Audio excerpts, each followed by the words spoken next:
Honorable Men Discord. Did Jay-Z copy Nas? Let's talk about it. How you see yourself is how you perceived. I see a man strong, gifted, head strapping, never down on his knees, begging. Gotta make a way, even in my darkest hour. Say the odds against me was new. I would never cower. As always, welcome back to another episode. If you haven't already, hit that like button, hit that subscribe button, tell a friend to tell a friend. I drop episodes daily at 5 p.m. Eastern Time. Let me scroll back real quick. All right. And when I said did Jay-Z copy Nas, what I'm talking about is last year, as you know, Nas and his brand Mass Appeal did a Legends Only showcase, I would say. It was a showcase where he was showcasing artists from the past as well as himself. All right. It was just an acknowledgement of those artists, a salute to those artists. And my point in even doing this episode is because it's just, and the funny thing is, I think Jay-Z fans feel the same way to a degree. Jay-Z was nowhere to be found during the hip hop 50th anniversary. And if he was, please let me know in the comments. Maybe I just missed it, but he was nowhere to be found. Nas did a hip hop concert for hip hop at Yankee Stadium, in which several artists performed. Now, not everyone did not perform, because I know you could have a list of artists that didn't perform at that event, but Nas had a slew of artists. He had T.I. was there, Cameron even came out, Fat Joe, himself, and he started off, matter of fact, he started off the event with some old school artists as well. But I say that to say this, just keep this in mind. So Nas did the 50th anniversary in Yankee Stadium. He could have very well did it in Citi Field if he was being biased to the fact that he's from Queens. But instead, being that he respects the fact that hip-hop was birthed in the Bronx, he did it in Yankee Stadium. So follow me. After that, some months later, I don't know the exact time frame, he decided to do a Legends Only showcase where he celebrated artists from the past who were putting out new projects. De La Soul, Slick Rick, all right? Raekwon put out an album. So did Ghostface. And so did Nas. Nas was the last one. Now, if I'm missing an artist, let me know in the comments. But Mobb Deep, how did I forget Mobb Deep? Mobb Deep, and that was an incredible album by Mobb Deep. I'll hold that dear to me because I'm a Mobb Deep fan. But with that being said, so he dropped that, the Legends Only, and then he had a pop-up. He had a pop-up in Soho. But before I get to that, all right, let me just read this, right? It says, Nas' most prominent Manhattan pop-up was the highly successful Legends Only experiential retail hub launched by his company Mass Appeal. This must-attend hip-hop celebration ran during the winter at 47 Howard Street in Soho, featuring exclusive apparel, vinyl, and immersive exhibits. Right? Reason why I'm bringing this up is clearly, if you didn't know, if you're new to this channel, I'm a Nas fan, and yes, I do have bias because I'm also from Queens. But with that being said, it's been said countless times that when Nas does something, Jay-Z follows behind and does it also. That's one of those lores that they have in the hip hop community. Whether it's true or not, I'm not here to say whether it's true or not. I never followed the pattern to a T, so I'll leave that up to those of you that are watching this episode to decide on that. But what I will say is, again, Nas had a pop-up shop in Soho, right, as you can see here that I have beside me. Right, so let me just play that pop-up because obviously pop-up shops, it's gone and no longer exists. Take a look at how it looked.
Okay, what I was looking for, which it did not show, and let me see if I could find it.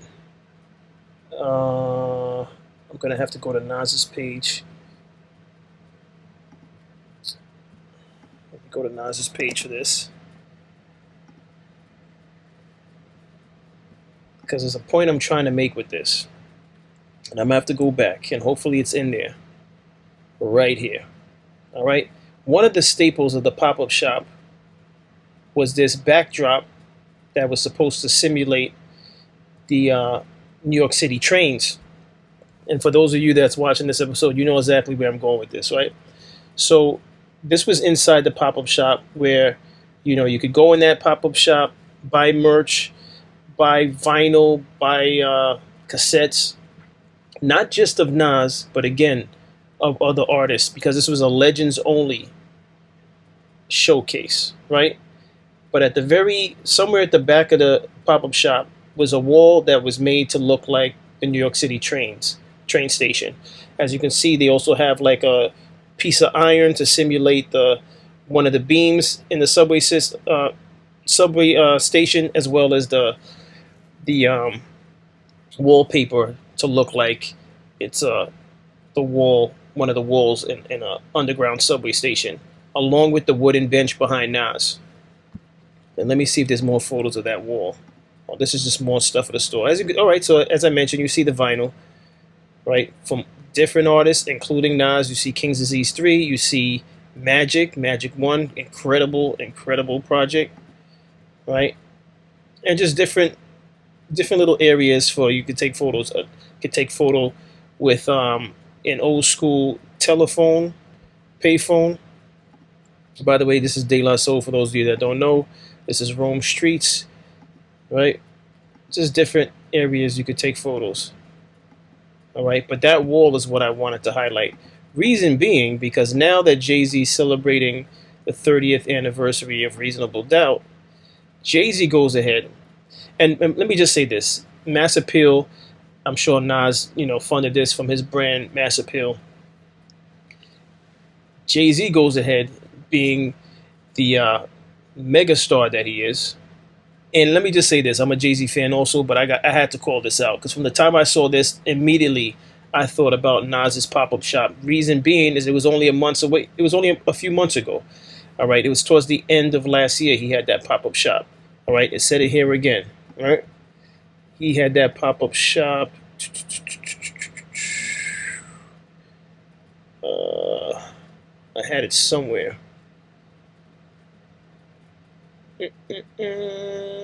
It concluded in January. All right, all it said is it concluded in January.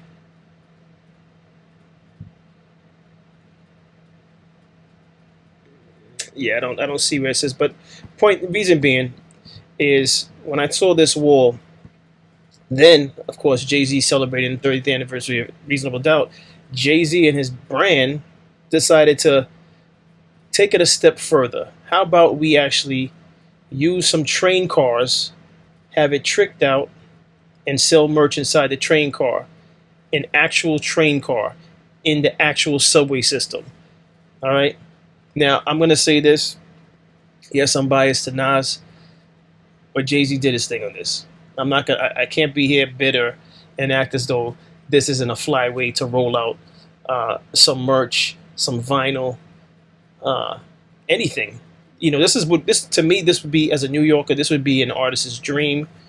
Aside from touring, aside from getting paid, things like this, I live for stuff like this. This is very unique. It's very New York. But Jay-Z did this whole subway thing, right? And you could say, well, Jay-Z's not behind it. It's people that work with Jay-Z. Whatever the case is, I just find it to be very ironic that Jay-Z did this after Nas already had a display. Now, you might say, oh, stop it. It's not the same thing. Nas only had one wall dedicated to the subway. You have a point, right? But to me, everything else in that store had nothing to do with New York. So when Nas did that wall, I looked at that as like Jay-Z copied to a degree. Aside from the fact that Nas, again, in his imprint, did something special for the 50th anniversary of hip-hop, Whereas now Jay-Z is doing the opposite of Nas, but all about himself, right? So Jay-Z is doing I think it's 2 days in Yankee Stadium, all about himself. Now, yeah, he might have some guest appearances that's relevant to maybe Reasonable Doubt, or maybe he's going to do other songs from other projects. Who knows? It's probably going to be a surprise. But in all, it's about Jay-Z. Make no mistake. This exhibit is about Jay-Z. There's no state property vinyl in there from what I could see. All right? I didn't see anything from any of the artists that he's associated with. Now, if I'm wrong on that, if you actually plan to attend this, if you have photos, let me see it in the comment. Tell me I'm wrong. But let me just play this video before I talk further.